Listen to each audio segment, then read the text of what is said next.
ಇತಿಹಾಸ ಪ್ರಸಿದ್ಧ ಪುತ್ತೂರಿನ ಮಹಾಲಿಂಗೇಶ್ವರ ದೇವಸ್ಥಾನದಲ್ಲಿ ಮತ್ತೊಂದು ವಿವಾದ ಶುರುವಾಗಿದೆ. ದೇವಸ್ಥಾನದ ಜಾಗದಲ್ಲಿ ಸಾರ್ವಜನಿಕ ರಸ್ತೆ ನಿರ್ಮಿಸಲು ಶಾಸಕರು ಮುಂದಾಗಿದ್ದಾರೆ. ಇದಕ್ಕೆ ಭಕ್ತರು ತೀವ್ರ ವಿರೋಧಿಸ್ತಾ ಇದ್ದಾರೆ. ಈ ಕುರಿತ ವರದಿ ಇಲ್ಲಿದೆ.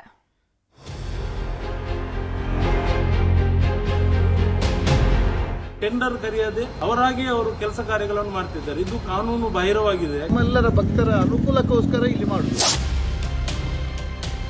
ಇತ್ತೀಚಿನ ದಿನಗಳಲ್ಲಿ ಪುತ್ತೂರಿನ ಮಹಾಲಿಂಗೇಶ್ವರ ದೇವಸ್ಥಾನದ ವಿಚಾರ ಹೆಚ್ಚು ಪ್ರಚಲಿತದಲ್ಲಿದೆ.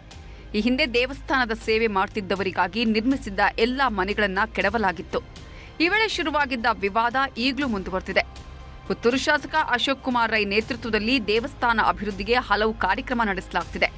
ಅದಕ್ಕೆ ಭಕ್ತರಿಂದ ವಿರೋಧ ವ್ಯಕ್ತವಾಗುತ್ತಿದೆ. ಇನ್ನು ದೇವಸ್ಥಾನದ ಜಾಗದಲ್ಲಿ ಶಾಸಕರು ಸಾರ್ವಜನಿಕ ರಸ್ತೆ ನಿರ್ಮಿಸಲು ಹೊರಟಿರೋದು ಭಕ್ತರ ಕಣ್ಣು ಕೆಂಪಗಾಗಿಸಿದೆ.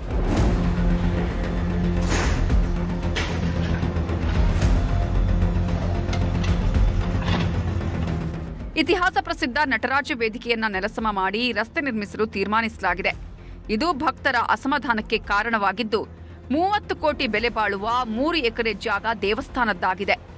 ಇನ್ನು ಧಾರ್ಮಿಕ ದತ್ತಿ ಇಲಾಖೆ ವ್ಯಾಪ್ತಿಗೆ ಬರುವ ಕ್ಷೇತ್ರಗಳಲ್ಲಿ ಸಣ್ಣದೊಂದು ಕಾಮಗಾರಿ ನಡೆಸಲು ಟೆಂಡರ್ ಪ್ರಕ್ರಿಯೆ ನಡೆಯಬೇಕು. ಆದರೆ ಈ ಕ್ಷೇತ್ರದಲ್ಲಿ ಯಾವುದೇ ಟೆಂಡರ್ ಕರೆಯದೆ ಏಕಾಧಿಪತ್ಯದಂತೆ ಕಾಮಗಾರಿ ನಡೆಸಲಾಗುತ್ತಿದೆ ಅನ್ನೋ ಆರೋಪ ಕೇಳಿಬಂದಿದೆ. ಪವಿತ್ರವಾದ ಜಾಗದಲ್ಲಿ ಈಗಾಗಲೇ ಸಾರ್ವಜನಿಕ ರಸ್ತೆ ನಿರ್ಮಾಣ ಮಾಡುವಂಥದ್ದು ಈಗ ನಾವು ಕೇಳ್ಪಟ್ಟಿದ್ದೇವೆ. ಕೇವಲ ಈಗ ರಸ್ತೆ ಅಂತ ಹೇಳುವಂಥದ್ದು ಅದಕ್ಕೆ ಪರ್ಯಾಯ ವ್ಯವಸ್ಥೆ ಕೂಡ ಇದೆ. ನಾವು ಇತ್ತೀಚಿನ ದಿನಗಳಲ್ಲಿ ವ್ಯವಸ್ಥಾಪನಾ ಸಮಿತಿಯವರಿಗೆ ನಾವು ಮಹಾಲಿಂಗೇಶ್ವರ ದೇವಸ್ಥಾನ ಸಂರಕ್ಷಣಾ ಸಮಿತಿಯಿಂದ ನಾವೆಲ್ಲ ಭಕ್ತಾದಿಗಳು ಸೇರಿ ಮನವಿಯನ್ನು ಕೊಟ್ಟಿದ್ದೇವೆ. ಕೆಲವು ಕೆಲಸ ಕಾರ್ಯದ ವಿಷಯ ಇರ್ಬೋದು, ಅಲ್ಲಿ ಈಗ ರಸ್ತೆ ನಿರ್ಮಾಣದ ವಿಷಯ ಇರ್ಬೋದು, ಮತ್ತು ಅವರು ಟೆಂಡರ್ ಕರೆಯದೆ ಅವರಾಗಿ ಅವರು ಕೆಲಸ ಕಾರ್ಯಗಳನ್ನು ಮಾಡ್ತಿದ್ದಾರೆ. ಇದು ಕಾನೂನು ಬಾಹಿರವಾಗಿದೆ. ಈಗಂತೂ ಕ್ಷೇತ್ರಕ್ಕೆ ಬರುವ ಭಕ್ತರ ಸಂಖ್ಯೆ ಹೆಚ್ಚಾಗ್ತಿದ್ದು ವಾಹನಗಳ ದಟ್ಟಣೆಯೂ ಜಾಸ್ತಿ ಆಗ್ತಿದೆ. ಹೀಗಾಗಿ ಅಗಲವಾದ ರಸ್ತೆ ಬೇಕು. ಅಲ್ಲದೆ ಹಿಂದೆ ದೇವಸ್ಥಾನದ ಜಾಗ ಅತಿಕ್ರಮಣ ಮಾಡಿರುವವರಿಂದ ವಾಪಸ್ ಪಡೆಯಲಾಗಿದೆ. ಜೊತೆಗೆ ಭಕ್ತರ ಹಿತದೃಷ್ಟಿಯಿಂದ ರಸ್ತೆ ನಿರ್ಮಾಣದ ಅಗತ್ಯವಿದೆ.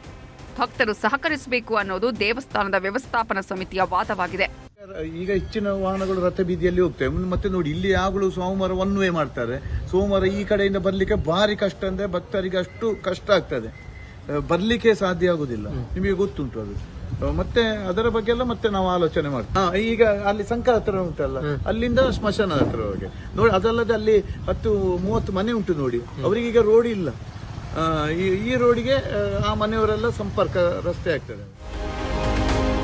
ಒಂದ್ ಕಡೆ ಕಳೆದ 100 ವರ್ಷದಿಂದ ದೇವರ ಸೇವೆ ಮಾಡುತ್ತಿದ್ದ ಮನೆಗಳನ್ನ ದೇವಸ್ಥಾನದ ಅಗತ್ಯಗಳಿಗೆ ಬಳಸುವ ಭರವಸೆ ನೀಡಲಾಗಿತ್ತು.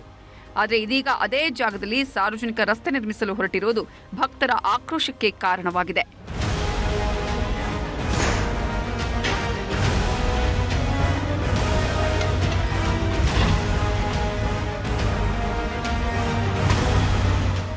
ಅಜಿತ್ ಕುಮಾರ್, ನ್ಯೂಸ್ 18 ಪುತ್ತೂರು.